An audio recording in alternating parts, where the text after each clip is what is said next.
students. Today we are going to discuss on the topic disorder of pituitary gland, and it comes under the main topic, that is disorder of endocrine system. Okay, so first of all, hypopituitarism. So what is hypopituitarism? It is a rare clinical syndrome characterized by low secretion of one or more hormones by the pituitary gland. When the pituitary gland secretes one or more hormone in less amount, so it is known as hypopituitarism. Okay, and mainly this condition affects the anterior lobe of the pituitary gland, and the hormones which are affected by hypopituitarism are adrenocorticotropic hormone ACTH, diuretic hormone ADH, follicle stimulating hormone FSH, thyroid stimulating hormone TSH, luteinizing hormone LH, growth hormone GH, and prolactin. Okay, so these are the hormone which is affected by hypopituitarism. Next, coming to the causes of hypopituitarism. So the main causes here we can see is the number one causes is the pituitary adenoma or pituitary tumor. So adenoma is the tumor which is arising from any kind of gland. Okay, so those tumor are known as adenomas. Okay, next is the head injury. In case of RTA, if head injury occurred by somehow, then it also causes hypopituitarism. Next is the brain tumor like craniopharyngiomas, meningiomas, gliomas, chordomas, etc. Okay, next is brain surgery. Okay, that is craniotomy, partial or complete craniotomy. Radiation therapy also affects. Next is autoimmune inflammation, which is known as hypophysitis. Hypophysitis is the inflammation of the pituitary gland. Okay, next is the infection like cerebral abscess, meningitis, encephalitis, tuberculosis, syphilis, etc. Okay, next ischemia and infarction. If the ischemia occurs like ischemic stroke or hemorrhagic stroke, so this is also the causes of hypopituitarism.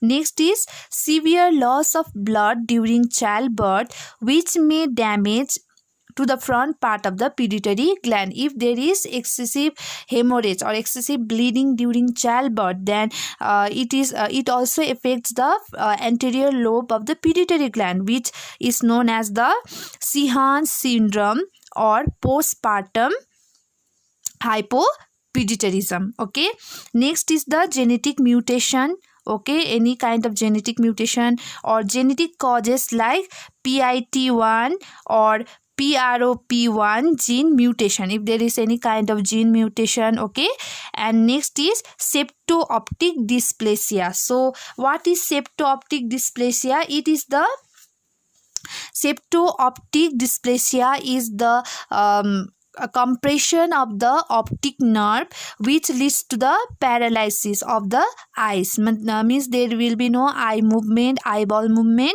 Okay, that is known as dysplasia of the eyes, which okay, due to the compression of the optic nerve. Okay, next is the clinical manifestation.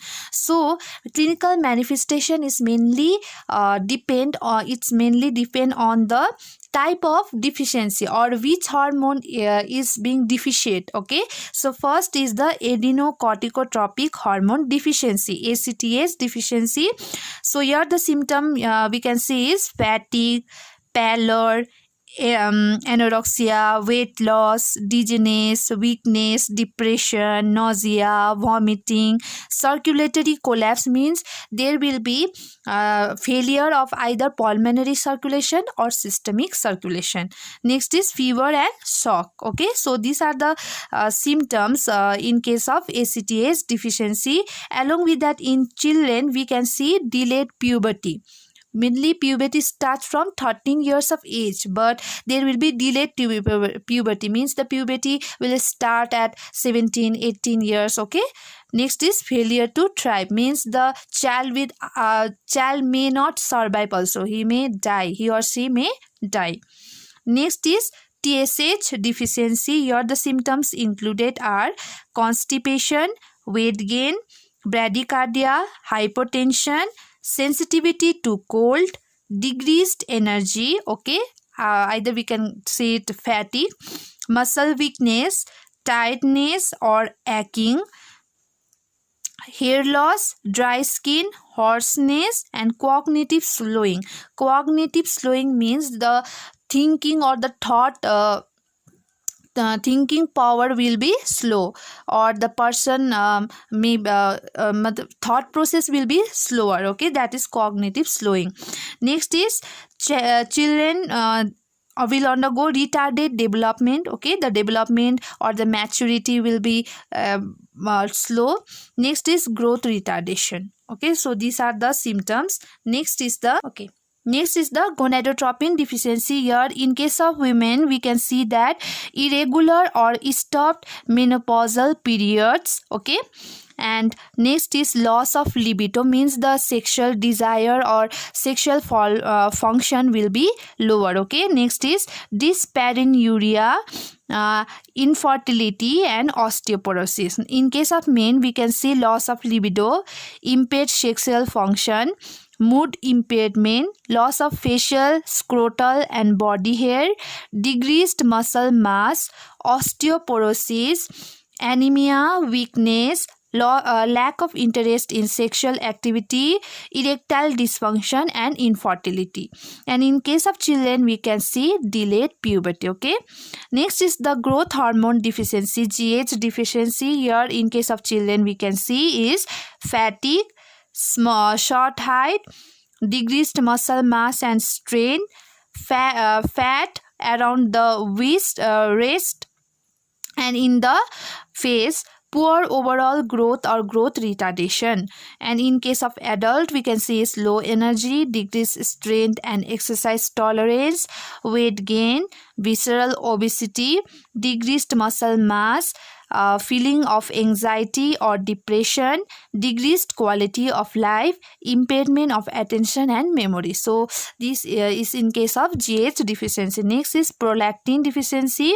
In women the symptom may be lack of milk production, fatigue and loss of underarm and pubic hairs, and in case of men there will be no symptoms. Okay, next is ADH deficiency. The symptom will be increased thirst and urination, जिसको हम लोग बोलते हैं polydipsia, that is increased thirst and polyuria, that is excessive urination. And next is decreased urine osmolarity and hypernatremia. Okay, so these are the symptoms according to the type of hormones that is being deficient. Okay, next is the diagnostic evaluation. So what are the diagnoses we mainly perform? So first is the blood test. Okay, so in blood test we mainly check the hormonal levels. Okay, for example blood test to identify low level of thyroid, adrenal or sex hormone, and can determine if these low levels are associated with inadequate pituitary hormone production. So pituitary hormone is the main hormone or the master hormone. If pituitary hormones is not sending any message or stimulation to other gland, okay, so it will obviously the thyroid, adrenal, sex hormone, this will be low in blood. Okay, next is the stimulation or dynamic testing.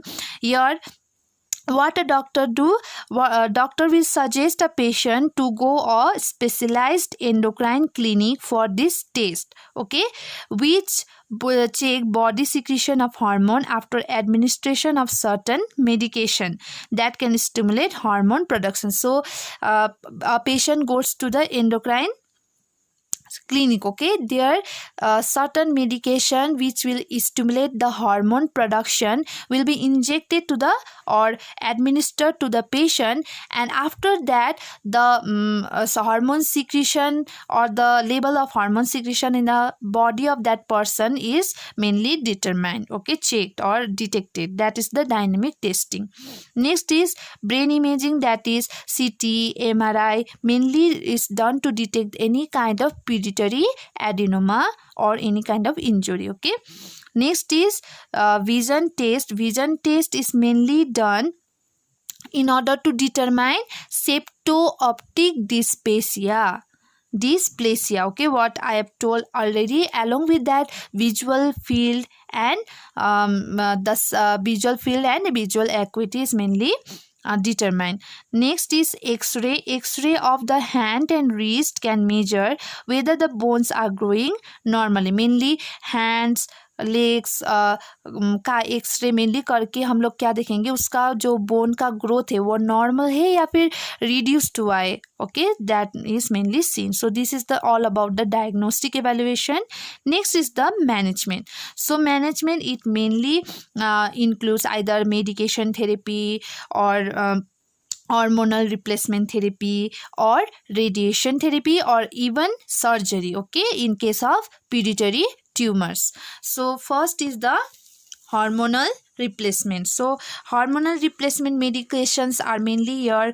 These are the medication, that is corticosteroid therapy, which may be either prednisone or hydrocortisone to treat adrenal insufficiency. Means ACTH deficiency में क्या होता है, तुम्हारा adrenal gland hormone secrete नहीं कर पाता है, तो उसका रिप्लेस करने के लिए हम लोग हार्मोनल थेरेपी देता है, that is corticosteroid therapy, okay. Next is the thyroid hormone replacement therapy, जिसमें हम लोग क्या देखते हैं, लेवोथायरोक्सिन, थायरोक्सिन, ये ड्रग देकर तुम्हारा जो थायराइड हार्मोन का डिफिशियंसी हो रहा है उसको रिप्लेस करेंगे. Next is desmopressin. Desmopressin is mainly given in case of deficiency of ADH hormone. तो ADH हार्मोन को रिप्लेस करने के लिए हम लोग क्या देते हैं, desmopressin, okay. Next is the GH replacement therapy. तो ग्रोथ हार्मोन रिप्लेसमेंट थेरेपी में मेनली हम लोग क्या देते हैं, जेनोट्रोपिन एंड ह्यूमाट्रोप, ये दो देते हैं इन केस ऑफ चिल्ड्रेन, ओके. और ये मेनली तुम्हारा जो ग्रोथ हार्मोन का डिफिशियंसी के होने वजह से क्या होता है, बोन्स, तुम्हारा जो स्केलेटल ग्रोथ अच्छे से नहीं होता है, तो उसका रिप्लेस करके वो सब ग्रोथ वगैरह में हेल्प करता है. Next is sex hormone deficiency में मेनली हम लोग क्या देते हैं, testosterone, oestrogen, progesterone, all this. Next is testosterone replacement therapy में हम लोग देते हैं like Androderm, okay, in case of main.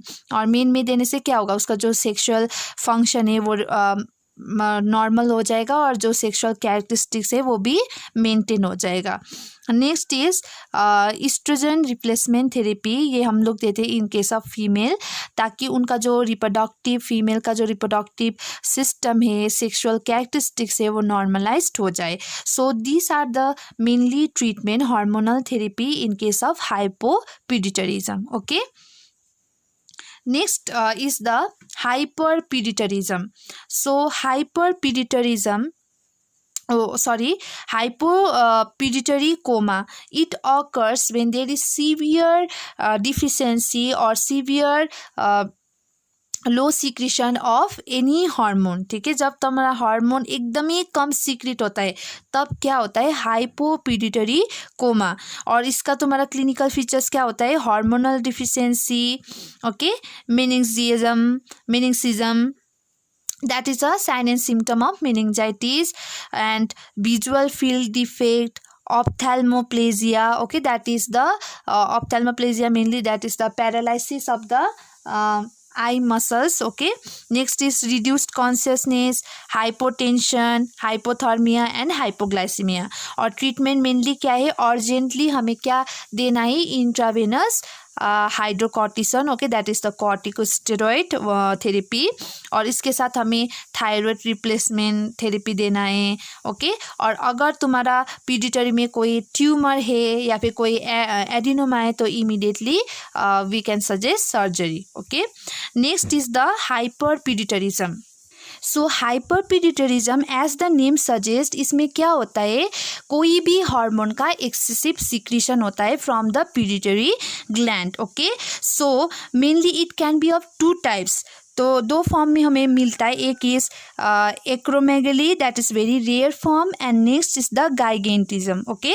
So acromegaly mainly occurs in case of adult person, जिसमें जो एडल्ट पर्सन का तो ऑलरेडी तुम्हारा बोन का ग्रोथ ऑलरेडी स्टॉप हुआ होता है, तो उन लोगों में क्या देखा जाता है, acromegaly. And gigantism is mainly seen in case of younger children, childhood में ज़्यादा देखा जाता है, जिसकी वजह से तो हमारा एक्सेसिव बोन डेवलपमेंट, बोन का ग्रोथ होता है, इसलिए तुम्हारा गाइगेंटिज्म होता है, ओके। सो पहले हम लोग डिस्कस करेंगे on the topic acromegaly. So acromegaly it came from the Greek word जिसका मीनिंग है तुम्हारा extremities and enlargement. So mainly ये तुम्हारा डिनोट कर रहा है जो तुम्हारा एक्सट्रीमिटी से हैंड फीट जो भी है उसका क्या हो जाता है, तुम्हारा एक्सेसिव एनलार्जमेंट होता है, जिसको इसलिए it is the enlargement of extremities, okay. So मैंने आगे भी बोला था ये मेनली तुम्हारा एडल्ट पर्सन में होता है। So now let's move on to the causes. तो कॉजेस मेनली तुम्हारा दो टाइप हो सकता है। Number one is the pituitary tumour and non pituitary tumours. तो पिट्यूटरी ट्यूमर्स और pituitary adenoma is the main causes of the acromegaly in the older age group, okay. तो इसमें मेनली तुम्हारा बिनाइन ट्यूमर जो होता है तुम्हारा पिट्यूटरी ग्लैंड में, उसकी वजह से तुम्हारा एक्सेसिव हार्मोन सिक्रीशन होके पिट्यूटरी ग्लैंड से तुम्हारा एक्रोमेगली देखा जाता है। Next is the non pituitary tumour. तो नॉन पिट्यूटरी ट्यूमर में क्या होता है, इसमें तुम्हारा एक्रोमेगली का कॉजेस तुम्हारा बिनाइन या फिर कैंसरस ट्यूमर हो सकता है, पर जो पिट्यूटरी ग्लैंड में नहीं होगा, दूसरा कोई और बॉडी पार्ट में होगा, जैसे तुम्हारा lungs, okay, pancreas, adrenal gland. So other gland में अगर तुम्हारा कोई टाइप का ट्यूमर हुआ तो उसकी वजह से भी क्या हो सकता है, एक्रोमेगली हो सकता है, ओके। सो इफ तुम्हारा जैसे अगर तुम्हारा सोचो पेनक्रियास में होगा तो पेनक्रियास से तुम्हारा ज़्यादा क्या सीक्रेट होता है, insulin, okay. So insulin mainly insulin like growth factor तुम्हारा रिलीज होता है। तो insulin like growth factor that is IGF-1, ये मेनली क्या करता है, तुम्हारा IGF-1 मेनली तुम्हारा जो बोन का ग्रोथ है उसको तुम्हारा ज़्यादा कर देता है, बोन का ग्रोथ को एबनॉर्मल कर देता है और फिजिकल अपीयरेंस और फंक्शन को भी तुम्हारा चेंज कर देता है। So this is the role of IGF-1 and growth hormone, okay. Next is the clinical features. तो क्लिनिकल फीचर्स मेनली तुम्हारा क्या होता है, क्लिनिकल फीचर्स अगर तुम्हारा एडिनोमा, मेनली तो एडिनोमा या फिर ट्यूमर की वजह से होता है। So number one is symptom due to pressure on surrounding tissue depending upon the size of the tumour. तो अगर ट्यूमर तुम्हारा पिट्यूटरी ग्लैंड में तो उसकी वजह से क्या क्या सिम्टम हो सकता है, उसका प्रेशर की वजह से या फिर उसका चाप की वजह से क्या हो सकता है सिम्टम, जैसे headache and partial loss of vision, okay, headache and partial loss of vision. क्योंकि अगर पिट्यूटरी ग्लैंड में ट्यूमर हुआ तो वो डायरेक्टली किसके ऊपर कंप्रेस करेगा, ऑप्टिक नर्व। तो ऑब्वियसली तुम्हारा विजन तुम्हारा चेंजेस हो जाएगा और अलोंग विद दैट हेडेक हो सकता है, okay. Next is the partial loss of vision may occur in either one or both eye। तो main same way optic nerve में इफेक्ट होता है। Next is pituitary tumour can also damage the pituitary gland itself। तो तुम्हारा कभी कभी pituitary tumour तुम्हारा pituitary gland को ही इफेक्ट करता है, जिसकी वजह से ज़्यादा हार्मोनल सिक्रीशन होता है। तो अगर हार्मोनल सिक्रीशन ज़्यादा हुआ, हार्मोनल इम्बैलेंस हुआ, तो ऑफकोर्स उसकी वजह से तुम्हारा दूसरा बॉडीली चेंजेस हो सकता है। Okay, next is the symptom due to excess growth hormone और IGF-1 वेरी वाइडली। तो नेक्स्ट तुम्हारा अगर तुम्हारा ग्रोथ हार्मोन और IGF-1 एक्सेस हो गया तो उसका सिम्टम क्या हो सकता है? Increased in the ring size और टाइटनेस ऑफ रिंग। तो तुम्हारा जो हम लोग अंगूठी जो पहनते हैं, रिंग्स पहनते हैं, तो वो रिंग्स का तुम्हारा साइज बढ़ जाता है या फिर तुम्हारा टाइट हो जाता है। वो जो रिंग्स नॉर्मली पहन रखा था वो टाइट होने लगता है due to swelling of the hand. Okay, next increase in the shoe size. तो तुम्हारा फुट स्वेलिंग होता है, इसलिए तुम्हारा जो पैर का जो शू का साइज था वो भी ज़्यादा बड़ा लगता है। Next is increase sweating, coarseness और thickening of the facial features. तो तुम्हारा जो नोज, तुम्हारा जो चीक बोन है वो सब तुम्हारा फूल जाता है, तो थिकनिंग मतलब फेशियल फीचर्स भी चेंज हो जाता है, मोटा मोटा लगता है। Increased prominence of jaw and forehead. तो फोरहेड और जो तुम्हारा जॉ लाइन है वो तुम्हारा ज़्यादा प्रोमिनेंट हो जाता है। ठीक है, नेक्स्ट तुम्हारा thickened skin specially on palm of hands और sole of feet. Next is swelling of tongue, thickening और swelling of the neck, arthritis हो सकता है। ठीक है, नेक्स्ट तुम्हारा difficulty breathing during sleep, sleep apnoea होता है, causing poor sleep and excessive sleepiness, pain, numbness, tingling और weakness in hand and wrist, जिसको बोलता है कार्पल टर्नर सिंड्रोम। तो एज वी नो तुम्हारा जो बोन्स है या फिर तुम्हारा जो मसल में जो नर्व्स वगैरह है जो तुम्हारा हैंड्स फीट में सप्लाई करता है, तो ऑब्वियसली जब तुम्हारा बोन्स ज़्यादा एक्सेसिव ग्रोथ होने लगेगा, इनलास्ट हो जाएगा, नॉर्मल साइज से ज़्यादा बड़ा होने लगेगा, तब जो नर्व वगैरह जो तुम्हारा फिंगर्स में सप्लाई कर रहा है, हैंड में, रिस्ट में, तो वो क्या होता है, कंप्रेशन हो जाता है। वो जो नर्व है मीडियल नर्व वो तुम्हारा कंप्रेशन हो जाता है उससे। ठीक है, बोन का एक्सेसिव ग्रोथ से। तो उसकी वजह से क्या क्या सिम्टम होता है? Pain, numbness, tingling sensation and weakness, जिसको हम लोग बोलते हैं carpal turner syndrome. Okay, next is large number of skin tag, increase thirst और urination, shortness of breath, chest pain, palpitation और rapid heart rate and heart failure. तो these are the symptoms due to increased growth hormone and IGF-1. okay, next अभी हमें diagnosis. तो diagnosis mainly क्या होगा? First is the level of IGF-1 और growth hormone का हम लोग मेनली लेवल चेक करेंगे। ओके, सो अगर हमें कंफर्म हो गया कि ग्रोथ हार्मोन और IGF का लेवल तुम्हारा बढ़ गया है, तो उसके बाद तुम्हारा पेशेंट को क्या कराना पड़ेगा? CT scan and MRI of the brain to check any kind of pituitary tumour. अगर कोई पिट्यूटरी ट्यूमर है तो इसलिए CT स्कैन करना है। Also CT scan of the abdomen is also recommended, क्योंकि अगर एब्डोमेन में पैनक्रियास, एड्रिनल ग्लैंड, लीवर या फिर तुम्हारा ओवेरिस कहीं पर भी अगर ट्यूमर है तो उसको तो डिटेक्ट करना है, उसके वजह से भी तो एक्रोमेगली होता है। इसीलिए CT scan of abdomen and brain दोनों ही मेनली इंडिकेटेड होता है। Okay, next is the management. अभी तो हमारा जो मैनेजमेंट होगा, तो मैनेजमेंट में मेनली हम लोग क्या आते हैं? सबसे पहले इज द सर्जरी। ओके, तो surgery mainly is indicated in case of pituitary tumour. Okay, अगर पिट्यूटरी ट्यूमर है, पिट्यूटरी एडेनोमा है, surgery is mainly indicated and the surgery of choice और the operation of choice is trans sphenoidal hypophysectomy.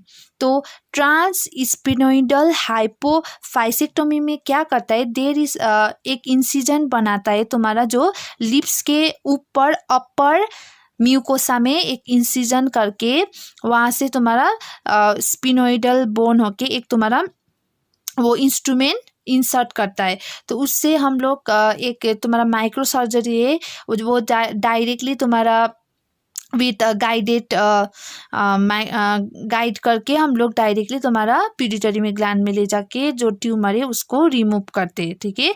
तो इसके that is trans sphenoidal hypophysectomy, okay. Okay, अगर ये तुम्हारा operation successful रहा तो इसका दो एडवांटेज हो सकता है। वन क्या हो सकता है, it rapidly improve symptoms cause by the tumour. तो जो ट्यूमर से एक्सेसिव हार्मोन सिक्रीशन होके जो सिम्टम हो रहा था तो वो सिम्टम तुम्हारा वो डिप्रेस्ड हो जाएगा। Next, it normalises level of growth hormone and IGF-1, और ये तुम्हारा नेक्स्ट तुम्हारा क्या करता है, जो ग्रोथ हार्मोन GH और IGF-1 का जो लेवल था उसको भी नॉर्मलाइज करने में हेल्प करता है, ओके। सो ये ऑपरेशन के बारे में मैं बाद में तुम लोगों को थोड़ा डिटेल्स में लिख के भेज दूंगी, ओके, नोट करके। Next is the medication. So medication में मेनली हम लोग क्या देते हैं, मेनली 3 type of medication. Number 1 is the somatostatin analogue. तो हम लोग क्या जानते हैं, सोमैटोस्टैटिन मेनली तुम्हारा जो ग्रोथ हार्मोन है और इंसुलिन का जो काम है उसको डिप्रेस्ड कर देता है या फिर इनिबिट कर देता है, तो इसीलिए सोमैटोस्टैटिन हम लोग देते हैं। जैसे एग्जाम्पल तुम्हारा ऑट्रियोटाइड, ओके, लैंड्रियोटाइड, ये सब हम लोग देते हैं, जिसकी वजह से तुम्हारा ग्रोथ हार्मोन नॉर्मलाइज हो जाता है। अलोंग विथ तुम्हारा जो ट्यूमर है, पिट्यूटरी ट्यूमर है या फिर पैनक्रियास, एड्रिनल, कहीं पर भी ट्यूमर है उसका साइज भी तुम्हारा रिड्यूस होता है, okay. So it is given. Next is dopamine analogue. तो डोपामिन एगोनिस्ट में क्या देते हैं, कार्बागोलिन, ब्रोमोक्रिप्टेन, ये सब हम लोग देते हैं। ये मेनली क्या करता है, तुम्हारा जो ग्रोथ हार्मोन का रिलीज है उसको इनिबिट कर देता है from the tumour cell, okay. तो ये तुम्हारा वर्क होता है 5 केसेस में 1, ओके, आउट ऑफ 5 1 केसेस में ये वर्कआउट होता है। Next is the growth hormone receptor antagonist. तो इसका एग्जाम्पल है तुम्हारा पेगविसोमेनेंट। तो pegvisomant is a growth hormone receptor antagonist. So इसका काम थोड़ा अलग है। ये क्या करता है, जो सेल ग्रोथ हार्मोन को रिसीव करता है या फिर क्या बोलो रिकॉग्नाइज करता है, वो उसका इनिबिशन करता है। मतलब तुम्हारा जो ग्रोथ हार्मोन एक्ट कर रहा था उसका जो एक्शन था उसको ही ब्लॉक कर देता है, ठीक है। तो that is a main action of the growth hormone receptor antagonist, okay. So this is all about the medication. Next तुम्हारा रेडियोथेरेपी। अगर तुम्हारा ट्यूमर तुम्हारा क्या है, कैंसरस हो गया, ठीक है, B9 था वो कैंसरस, B9 में तो रेडियोथेरेपी नहीं लगता है, पर अगर कैंसरस हो गया तब हमें with the help of radiotherapy कुछ हद तक हम लोग वो स्प्रेड डिजीज का स्प्रेड को हम लोग कम करेंगे। सो this is all about the acromegaly, okay. Next, moving on to the gigantism. So gigantism is abnormally large growth due to excess of growth hormone during childhood. तो मैंने आगे ही बोला था जो gigantism है ये मेनली ऑकर होता है इन केस ऑफ चिल्ड्रेन या फिर चाइल्डहुड में। क्यों, तो चाइल्डहुड में मेनली क्या होता है, उसमें तो ब्रोन ग्रोथ ऑलरेडी हो रहा है। तो अगर गाइगेंटिज्म हुआ, अगर एक्सेस ग्रोथ हार्मोन हो गया तो क्या होगा, तो जो बोन ग्रोथ जो नॉर्मली हो रहा है उसका डबल ट्रिपल हो जाता है, ठीक है। तो इसको हम लोग बोलते हैं गाइगेंटिज्म, ओके। सो इसका मेनली कॉजेस क्या है, इसका भी सेम कॉजेस तुम्हारा benign tumour of the pituitary gland और any other gland in the body हो सकता है। उसके साथ तुम्हारा क्या हो सकता है, तुम्हारा Carney complex, okay. So this are the causes, Carney complex, McCune Albright syndrome, MAS, okay, multiple endocrine neoplasia. Neoplasia is a cancer, okay. Endocrine में अगर तुम्हारा नियोप्लेसिया हो गया या फिर कैंसर हो गया, so this is one cause. And next is neurofibromatosis. So this is all about the causes of gigantism, okay. Next is the clinical features. अभी क्लिनिकल फीचर्स क्या होगा गाइगेंटिज्म का? मेनली डिलेड प्यूबर्टी, तो puberty तुम्हारा 16-17 years के बाद start होगा। Next double vision और difficulty with side peripheral vision, तो डबल विजन मतलब एक ही चीज़ को तुम्हारा दो दो देखता है, इस टाइप का, मतलब डबल टाइप का देखता है। और या फिर तुम्हारा जो पेरिफेरल विजन है वो तुम्हारा लॉस्ट होता है due to the tumour in the pituitary gland which is compressing on the optic nerve. Okay, next is frontal bossing and a prominent jaw, तो ऑफकोर्स तुम्हारा जो फोरहेड है उसका जो फ्रंटल बोन है वो भी तुम्हारा ज़्यादा ग्रोथ हो जाता है, जिसकी वजह से फ्रंटल बोन थोड़ा ऊंचा हो जाता है, सामने की तरफ आ जाता है, फूल जाता है। So this is the frontal bossing and a prominent jaw बहुत प्रोमिनेंट हो जाता है। Next is headache, increase sweating, irregular period in case of female, या फिर गर्ल चाइल्ड में जो होगा उसमें गर्ल में मेनली क्या होता है, मेंस्ट्रुएशन में प्रॉब्लम होगा।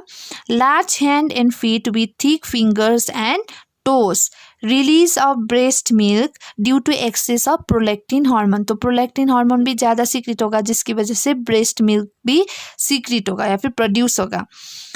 Thickening of the facial features and weakness, along with that तुम्हारा जो नॉर्मल हाइट होना चाहिए अकॉर्डिंग टू एज उससे डबल हो जाता है height.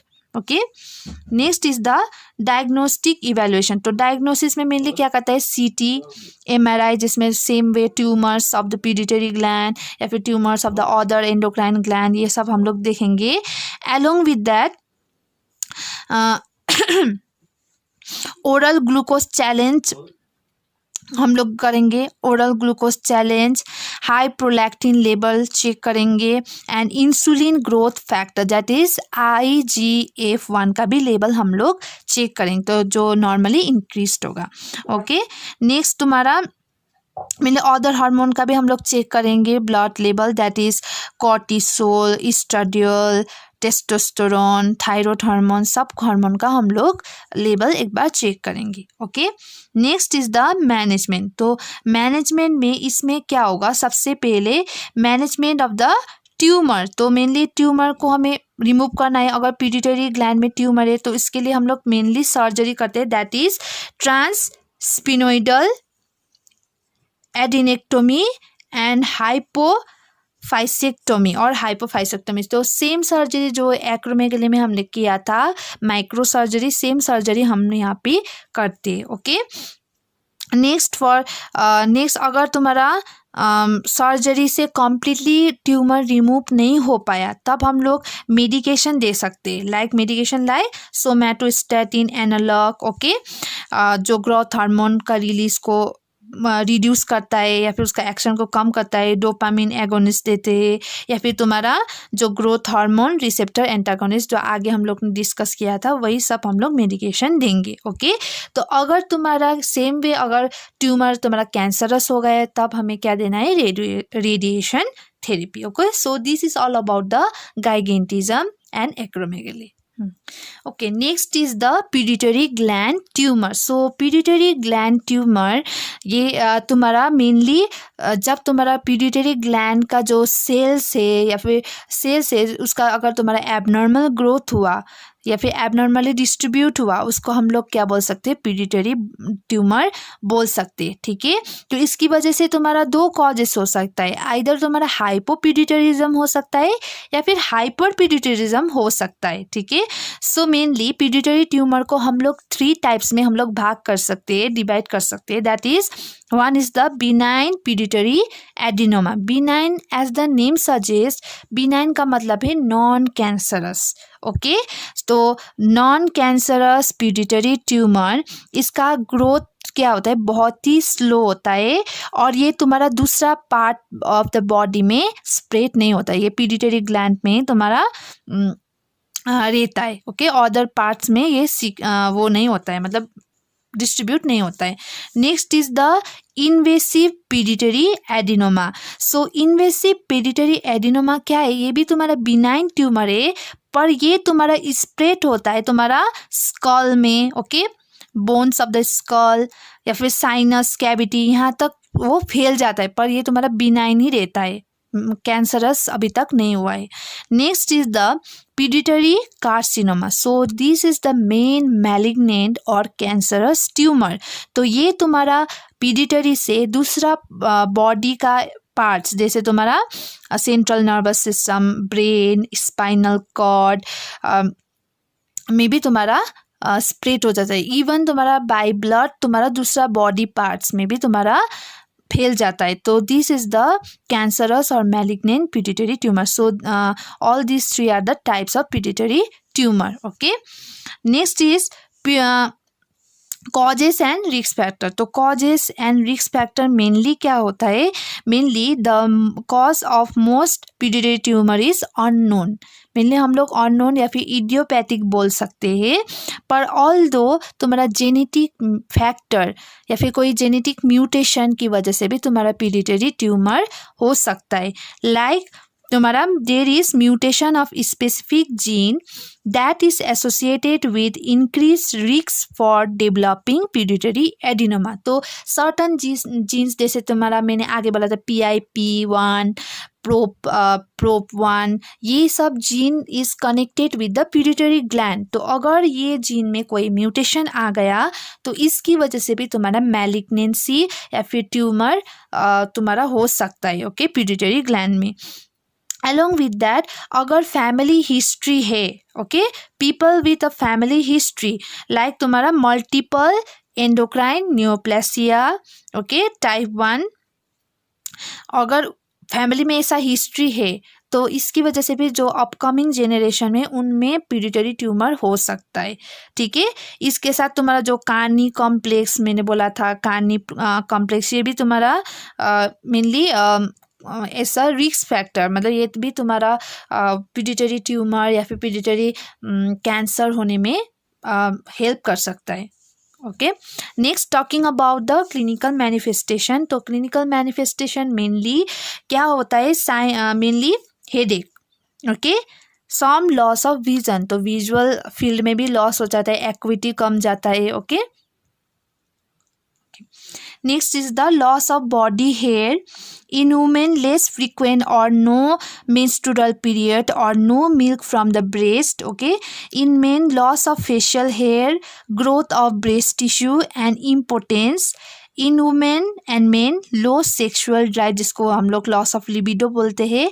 In children slow growth and sexual development, मतलब जो प्यूबर्टी है वो तुम्हारा डिलेट हो जाता है, जो आगे हम लोग ने बोला था. So these are the symptom, sign and symptom which is seen in case of non functioning pituitary tumour. Okay, अब नेक्स्ट हम लोग बात करेंगे फंक्शनिंग पिट्यूटरी ट्यूमर का क्या साइन एंड सिम्टम हो सकता है. तो इसमें क्या होगा, too much prolactin may cause. तो प्रोलैक्टिन अगर ज़्यादा होगा तो आगे हम लोग ने जो पढ़ा था, आगे हम लोग ने डिस्कस किया था, अगर प्रोलैक्टिन कम होने से क्या होता है, ठीक उसका उल्टा हो जाता है. अगर ज़्यादा होगा तो क्या होगा, headache, loss of vision, less frequent or no menstrual period or menstrual period with a very light flow, trouble becoming pregnant or inability to become pregnant, impotence in men, low sexual drive and flow of breast milk in the woman who is not pregnant or breastfeeding. So these are the sign and symptom is if there is prolactin excess. Okay, next तुम्हारा too much ACTH के क्या होता है, headache, loss of vision, weight gain in the face, neck and trunk, and thin arms and legs, lump of fat on the back of the neck, मतलब नेक का जो back है वहाँ पे फैट डिपोजिशन होता है.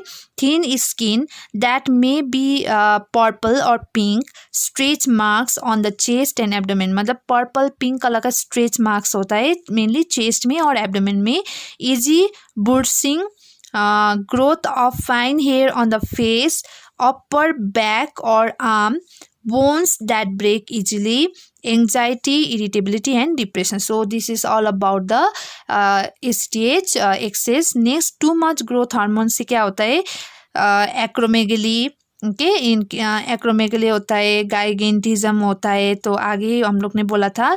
Next, too much thyroid stimulating hormone से क्या होता है, इरेगुलर हार्ट बीट, सेकीनेस मतलब थोड़ा ट्रिमलिंग टाइप का सेंसेशन होता है, okay. Weight loss, trouble sleeping, frequent bowel movement and sweating. Other general sign and symptom क्या हो सकता है? nausea, vomiting, okay, which is the most common. confusion, dizziness, seizure या फिर convulsion होता है. runny और drippy nose मतलब तुम्हारा CSF में ब्रेन और स्पाइनल कॉर्ड से लीक होकर कहाँ से निकलता है? नोज से निकलता है, okay. So this are the sign and symptom. तो मेनली हम लोग डायग्नोसिस क्या करते हैं? Health history and physical examination. So health history and physical examination में family history, personal history, past, present सब कुछ हम लोग डिटेल कलेक्ट करेंगे, ओके। नेक्स्ट इज तो फिजिकल एग्जामिनेशन में मेनली हम लोग क्या देखेंगे? विजुअल फील्ड, उसका विजुअल फील्ड कैसा है, लॉस ऑफ विजन है या नहीं, वो सब हम लोग चेक करेंगे। Next is complete endocrinological evaluation. तो एंडोक्राइनोलॉजिकल इवैल्यूएशन कैसे करेंगे? ब्लड टेस्ट करके हार्मोनल लेवल चेक करेंगे, okay, all kind of hormones. Next तुम्हारा न्यूरोलॉजिकल एग्जामिनेशन करेंगे to check the cognitive cognition, memory, thinking, thought process, ये सब देखने के लिए हम लोग न्यूरोलॉजिकल एग्जामिनेशन करेंगे। Along with that sign and symptoms of any kind of infection, जैसे मेनिंजाइटिस, एंसेफेलाइटिस का कोई साइन एंड सिम्टम है या नहीं, वो सब भी चेक करेंगे। नेक्स्ट तुम्हारा MRI, ओके। तो MRI मेनली उसमें तुम्हारा पिट्यूटरी ट्यूमर का प्रेजेंस मेनली हम लोग या फिर कोई स्ट्रक्चरल एबनॉर्मलिटी देखने के लिए करेंगे। एंड ECG और EKG मतलब इलेक्ट्रोकार्डियोग्राम क्यों करेंगे? To check the heart function, okay. तुम्हारा जो हार्ट का जो वो हार्ट बीट है या फिर फंक्शन है उसको मेनली चेक करने के लिए। नेक्स्ट तुम्हारा CT scan same as MRI। Radiological examination में एक्सरे करेंगे, ओके, दैट इज एक्सरे करेंगे। नेक्स्ट तुम्हारा ब्लड टेस्ट में सेम हार्मोनल लेवल चेक करेंगे। एंड 24 आवर्स यूरिन टेस्ट, तो यूरिन टेस्ट भी हमें मेनली, यूरिनालाइसिस भी हमें मेनली करना है, okay. Next is blood chemistry study. Lumbar puncture करके तुम्हारा CSF का तुम्हारा मेनली डिटेक्शन करने के लिए या फिर कोई एबनॉर्मलिटी फाइंड आउट करने के लिए। Venous sampling for pituitary tumour, okay. तो नेक्स्ट तुम्हारा बायोप्सी। तो this are the mainly diagnostic evaluation for detecting the pituitary gland tumour, okay. Next talking about the Next is the management. So management, the treatment of pituitary gland tumor depend on the size and location of the tumor, whether it is cancerous, whether it has spread and the person overall health. तो mainly तुम्हारा treatment किसके ऊपर depend होता है? size and location of the tumour, और वो कितना spread हुआ है या फिर स्प्रेड हुआ है या नहीं हुआ है। along with that personal status मतलब पर्सन का हेल्थ स्टेटस कैसा है, okay, that. So first is the surveillance. Some people with pituitary tumour have need no active treatment. तो उन लोगों को कोई ट्रीटमेंट का ज़रूरत नहीं है, जस्ट उनको मॉनिटरिंग करना है। मतलब surveillance means the monitoring, okay, that is watchful waiting. तो वॉचफुल वेटिंग करना है। अगर वो तुम्हारा ट्यूमर छोटा है, स्मॉल है, तो वो एक्टिव नहीं हुआ है अभी तक, वो तुम्हारा इनएक्टिव है, तब तुम्हारा जस्ट हम लोग वॉचफुल वेटिंग करते या फिर सर्विलेंस में छोड़ देते। अगर वो ट्यूमर स्प्रेड होना स्टार्ट हो गया या फिर एक्टिव होना स्टार्ट हुआ, तब हमें ट्रीटमेंट स्टार्ट करना है, okay. Next is the surgery. तो सर्जरी मैंने आगे ही बोला था, that is removal of the pituitary tumour which is known as the transsphenoidal hypophyseectomy mainly is the most common or the surgery of choice। तो mainly वही करते हैं। नेक्स्ट तुम्हारा अगर तुम्हारा ट्यूमर एक्सटेंड हो गया है, तुम्हारा स्कल में चला गया है, तुम्हारा साइनस कैविटी में चला गया है, तब हमें क्या करना है, क्रेनियोटोमी, विच में भी आइदर पार्शियल और total craniotomy. Okay, next is the radiation therapy. तो अगर तुम्हारा पिट्यूटरी ग्लैंड ट्यूमर तुम्हारा क्या है, मैलिग्नेंट है या फिर कैंसरस है, तब हमें क्या करना है, रेडिएशन थेरेपी स्टार्ट करना है।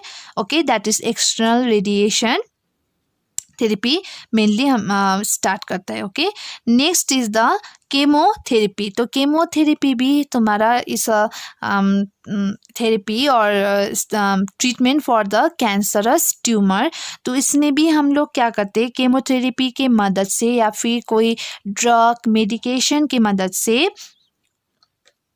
हम लोग आइदर बाय माउथ, ओके, और फिर इंजेक्शन इनटू द वेन, हम लोग जिसको बोलते हैं सिस्टमिक केमोथेरेपी, तो वैसा हम लोग देकर भी वो डिजीज या फिर ट्यूमर को कुछ हद तक स्प्रेड होने से कम कर सकते हैं। Okay, so this is the chemotherapy.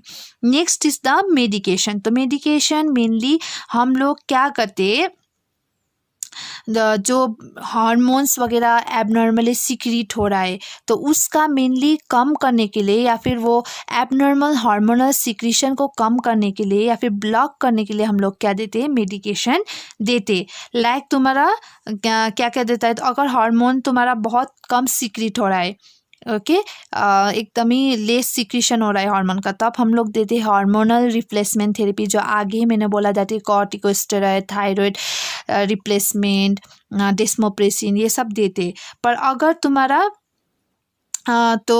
तुम्हारा ग्रोथ हार्मोन या फिर तुम्हारा कोई हार्मोन ज़्यादा सीक्रेट हो रहा है, तब हम लोग उन लोगों का इनिबिटर देंगे, like dopamine agonist, okay, growth hormone receptor antagonist, somatostatin, ये सब हम लोग मेनली देते। So this is the main medication और the overall management of the pituitary gland tumour. Okay.